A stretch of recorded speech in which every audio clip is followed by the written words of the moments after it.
നമസ്കാരം. അടുത്തിടെ മോസ്കോയിൽ വെച്ച് നടന്ന ആർമി 2024 എന്ന അന്തർദേശീയ മിലിറ്ററി ടെക്നിക്കൽ ഫോറത്തിനിടെ റഷ്യൻ ഡ്രോൺ നിർമ്മാതാക്കളായ അൺമാൻഡ് സിസ്റ്റംസ് ഗ്രൂപ്പ് ഒരു സുപ്രധാന കാര്യം വെളിപ്പെടുത്തുകയുണ്ടായി. റഷ്യക്കുള്ളിൽ നിന്ന് മാത്രമല്ല പുറത്തുനിന്നും ഡ്രോണുകൾക്കായി വൻതോതിൽ ആവശ്യങ്ങൾ ഉയരുന്നുണ്ട്. പ്രത്യേകിച്ച് ബെലാറസിൽ നിന്നും പാകിസ്ഥാനിൽ നിന്നുമാണ് ഇത്തരം ഡ്രോൺ ആവശ്യങ്ങൾ അധികവും വരുന്നതെന്നാണ് ഈ റഷ്യൻ ഡ്രോൺ കമ്പനി വെളിപ്പെടുത്തിയത്. ഈ വെളിപ്പെടുത്തൽ ഇന്ത്യയുടെ സുരക്ഷയെ ബാധിച്ചേക്കാവുന്ന വിവിധ പ്രശ്നങ്ങളെക്കുറിച്ചുള്ള പ്രവചനങ്ങളാണ്. ഇതിനുള്ള ആദ്യ പ്രതികരണ നീക്കം ഇന്ത്യൻ നാവികസേന സ്വീകരിച്ചു കഴിഞ്ഞു. ഉഗ്ര സ്ഫോടക ശേഷിയുള്ള പ്രീ ഫ്രാഗ്മെന്റഡ് ഷെല്ലുകൾ സേനയിൽ ഉൾപ്പെടുത്തി രാജ്യത്തിന്റെ പ്രതിരോധശേഷി സംവിധാനത്തിന്റെ മൂർച്ച വർദ്ധിപ്പിച്ചിരിക്കുകയാണ് ഇന്ത്യൻ നാവികസേന. ഡ്രോണുകൾക്കെതിരെയുള്ള നാവികസേനയുടെ പോരാട്ട വീര്യം കൂടുതൽ കടുപ്പിക്കാൻ ഈ ഷെല്ലുകളുടെ സഹായത്താൽ സാധിക്കും. ഡ്രോണുകളുടെ കൂട്ടങ്ങളെ പോലും നിഷ്പ്രയാസം തകർക്കാൻ ഈ പ്രീ ഫ്രാഗ്മെന്റഡ് ഷെല്ലുകൾക്ക് സാധിക്കും. 850 മീറ്റർ വേഗതയിൽ സഞ്ചരിക്കാൻ കഴിയുന്ന 600ഓളം ലോഹ കഷ്ണങ്ങൾ ചിതറിത്തെറിച്ച് ശത്രു നീക്കത്തെ ചെറുക്കാൻ സാധിക്കുന്ന തരത്തിലുള്ളവയാണ് ഈ പ്രീ ഫ്രാഗ്മെന്റഡ് ഷെല്ലുകൾ. 30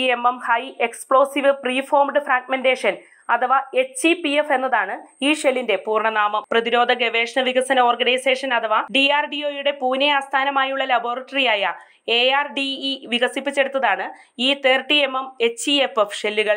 DRDO ഈ ഷെല്ലിന്റെ നിർമ്മാണ രേഖ ഇതിനോടകം നേവൽ ആർമമെന്റ് ഇൻസ്പെക്ഷൻ ഡയറക്ടർ ജനറലിന് കൈമാറി കഴിഞ്ഞു. ഈ വർഷം മാത്രം അതിർത്തി കടന്നെത്തിയ 137 ഡ്രോണുകളാണ് ഇന്ത്യയിലെ സുരക്ഷാ സേനകൾ പിടികൂടിയത്. ഈ ഡ്രോണുകളിൽ നിന്നും 28 ആയുധങ്ങളും 160 കിലോഗ്രാം ഹെറോയിനും പിടികൂടിയിരുന്നു. ആയുധങ്ങളിൽ 2 AK തോക്കുകളും ഉൾപ്പെട്ടിരുന്നുവെന്ന് BSF IG അതുൽ ഫുൽസേന അടുത്തിടെ നടത്തിയ വാർത്താ സമ്മേളനത്തിൽ വ്യക്തമാക്കിയിരുന്നു. നേരത്തെ പാകിസ്ഥാനിൽ നിന്നുമുള്ള ഡ്രോണുകൾ 3 മുതൽ 4 കിലോഗ്രാം വരെ ഭാരവും വഹിച്ചാണ് അതിർത്തി കടന്ന് ഇന്ത്യയിലെത്തിയിരുന്നത്. പറക്കുമ്പോൾ ഉണ്ടായിരുന്ന ശബ്ദവും ഡ്രോണുകളെ വേഗത്തിൽ കണ്ടെത്താൻ ഇതുവരെ സഹായിച്ചിരുന്നു. എന്നാൽ ഇപ്പോൾ 500 ഗ്രാമിൽ താഴെ മാത്രം ഭാരം വഹിച്ചുകൊണ്ട് നിശബ്ദമായാണ് ഇത്തരം ഡ്രോണുകൾ എത്തുന്നത്. രാത്രിയിലും ഇവയ്ക്ക് സഞ്ചരിക്കാനാകുമെന്നത് സൈന്യത്തിന്റെ ജോലി വർദ്ധിപ്പിക്കുന്നു. അതിർത്തി കടന്നെത്തുന്ന ഡ്രോണുകളുടെ എണ്ണം നാൾക്കുനാൾ വർദ്ധിച്ചു വരുന്ന ഇത്തരം സാഹചര്യങ്ങളും പ്രീ ഫ്രാഗ്മെന്റഡ് ഷെല്ലുകളുടെ നിർമ്മാണത്തിന് പ്രേരകമായി തീർന്നു.